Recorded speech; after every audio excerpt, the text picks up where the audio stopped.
后来乡亲啊，继续来看台东地区的文旦甲雪茄，过一个月就要采收，无奈伫这个时阵做风台，雪茄有3成，文旦有6成，互风台拍害，农民是要哭无目屎。雪茄落落来，果子农民要哭无目屎。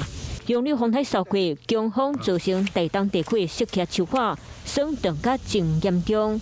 除了3成的果子落落来，树根嘛叫强风吹甲断断去。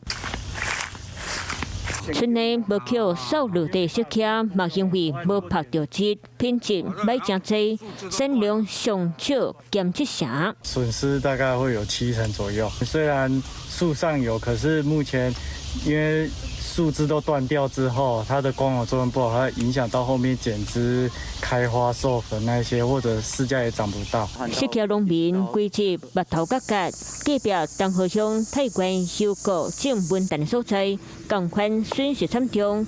规头块油花拢已经要大到栽，偏偏伫咧要挽的前1个月，拄着用了风台，农民有苦讲袂出来。这毋是挽掉的呢，这是规个拢落落来呢。安尼你看这是要安怎？这要叫农民食土哦。东河这一边的文旦损失估计伫咧5-6成，果子农民讲需要政府到3工来渡过难关。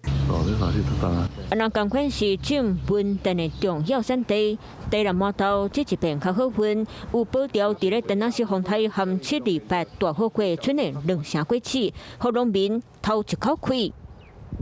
Hello， 我是易景，想要抢先掌握最及时的新闻资讯吗？赶快订阅、按赞、开启小铃铛，锁定华视新闻的 YouTube 频道。